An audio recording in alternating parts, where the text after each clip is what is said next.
there were some good things mixed in there, um, but there's some things we've got to fix, and I know the players are aware of that, and the coaches are aware of it. So we'll get busy on that. We've got a good Eagles team coming in here, and look forward to playing right here at GH Field, Arrowhead Stadium, and against against a good football team. So with that, time's yours. We'll go first to Pete Sweeney. Coach, I was wondering just how close you feel Jalen Royals could be from the injury standpoint, and then just considering you may not have Worthy, just where he's at and confidence level in his offensive game. Yeah, Jalen's doing a good job with his rehab. We'll just see how that ends up this week. We've got a couple days here that we've had, so guys are making good progress in that. But we'll see where it rolls.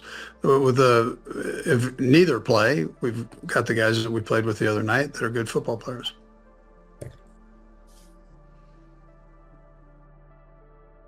We'll go next to Sam McDowell. Hey, Andy. Christian Fulton didn't play a full amount of snaps. I know he didn't play in the preseason much until that third game. Just where is he as far as where your guys' preparedness to maybe give him a bigger workload? Yeah, he's been working in and working out, which is a good thing. And we'll just use him as we go here. How much bigger of a load he gets, I can't tell you that, but he has been working, and he gets better every day, so more comfortable every day. It's not only getting back physically, but also with the defensive part of it. So. Yeah, and just how would you just assess the pass defense overall? Yeah, there are things. Listen, there are things that we've got to work on. Spags got a great grasp of it, and the players, they know. So it's we've got to fix a few things there. Yeah. We'll go next to Nick Jacobs. And Sydney, I'll have a follow-up if I can, please. Andy, for you, what do you want to see from the team here in the home opener mentality-wise when you come out here on Sunday? Yeah, I think the guys they'll be fired up to play against a real good football team, and at home. You know, it's I wouldn't expect anything less than that. And then I don't know if you got a chance at all. What stood out to you this week from week one from some of the other teams? If you got a chance to watch anybody, you know, I didn't look at much. The one advantage that both the Eagles and we had was we had a couple extra days there to dig in on each other. So that's where I spent all my time after going through our stuff. We'll go next to Todd Lebo. Hey, Coach, I didn't know if you'd gone back and looked at the thing where Travis got hit by Tart. And they said on TV the rule was if the fist is not a closed fist, you don't get kicked out. Do you understand exactly what happened in that rule? Or was there any explanation to you why that Tart wasn't ejected from the game? Yeah, I don't understand that rule. I mean, I didn't, I guess it's open hand, fist, whatever. I don't know. I mean, I don't know all of that, what their decision was on that. He definitely got hit in the head pretty hard, whether it was a open fist or a closed fist. And then the play where Travis and Xavier ran into each other early, I didn't see a really good replay of exactly how it happened. I guess those things just happen when you're running those kind of mesh routes, but it seemed, was anyone pushed on that play or they just didn't see each other? Yeah, I mean, it was just one of those deals. I mean, sometimes that happens, and that's anyway. Sometimes that happens with crossing routes, but you hope it doesn't, and very often for sure. Thanks, Coach. We'll go next to Sam McDowell. Andy, we didn't get a chance to ask you about this after the game, but just the halftime thing, I just wondered if you could explain to us your guys' arrival on the field at half there for the second half. Yeah, I think it probably went a little longer than what we were given, and so that was it. Okay, next to Herbie. Hey, Coach. Good morning. All right, Herbie. Hey, just a quick follow-up on Todd Liebel's question on the Tart incident. Is that a play that you're able to reach out to the league and attempt to get some clarification on that?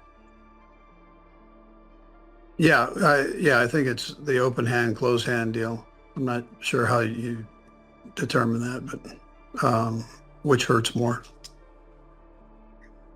Are you able, though, to have you heard from the league, or do you plan on asking for clarification? Yeah, I'll work out that with the league. I mean, I can't get into all that, Herbie. I don't have enough money to do all that. The Kansas City Chiefs head into the work week with a loss after an uphill battle against the Los Angeles Chargers. The Chargers came to play in Sao Paulo, Brazil, and held the Chiefs' offense off the scoreboard until the second quarter, while also holding a 7-0 lead to that point as well. Although the first week of the campaign won't determine the season's outcome for Kansas City, certain trends observed against the Chargers could become concerning if they persist. One key factor that could hinder the Chiefs this season is if all the offensive pressure falls solely on Patrick Mahomes' shoulders. Mahomes played at a high level against the Chiefs' AFC West Division rivals in the season opener, but that doesn't take away from the fact that if he weren't as talented as he is, that the Chiefs would have likely scored less than they did. The Chiefs trailed from the get-go, which forced Mahomes' hand in locating his wide receivers to move the ball downfield, as the ground game was seemingly mute. Mahomes secured the most rushing yards and carries for the franchise in Week 1, while also scoring one touchdown in his scrambling efforts. Mahomes has talented players at his disposal, which sets the stage for a successful 2025 campaign for the Chiefs. The challenge lies in how effectively these players can support Mahomes. Heading into Week 2 against the Philadelphia Eagles, two of his key assets are wide receiver Hollywood Brown and tight end Travis Kelce. Brown and Kelce, along with Juju Smith-Schuster, were the top offensive weapons for Mahomes against the Chargers. Brown hauled in 99 receiving yards while Kelce brought in 47 and scored a touchdown. These two are proof that Mahomes doesn't have to do all the work for the Chiefs to succeed.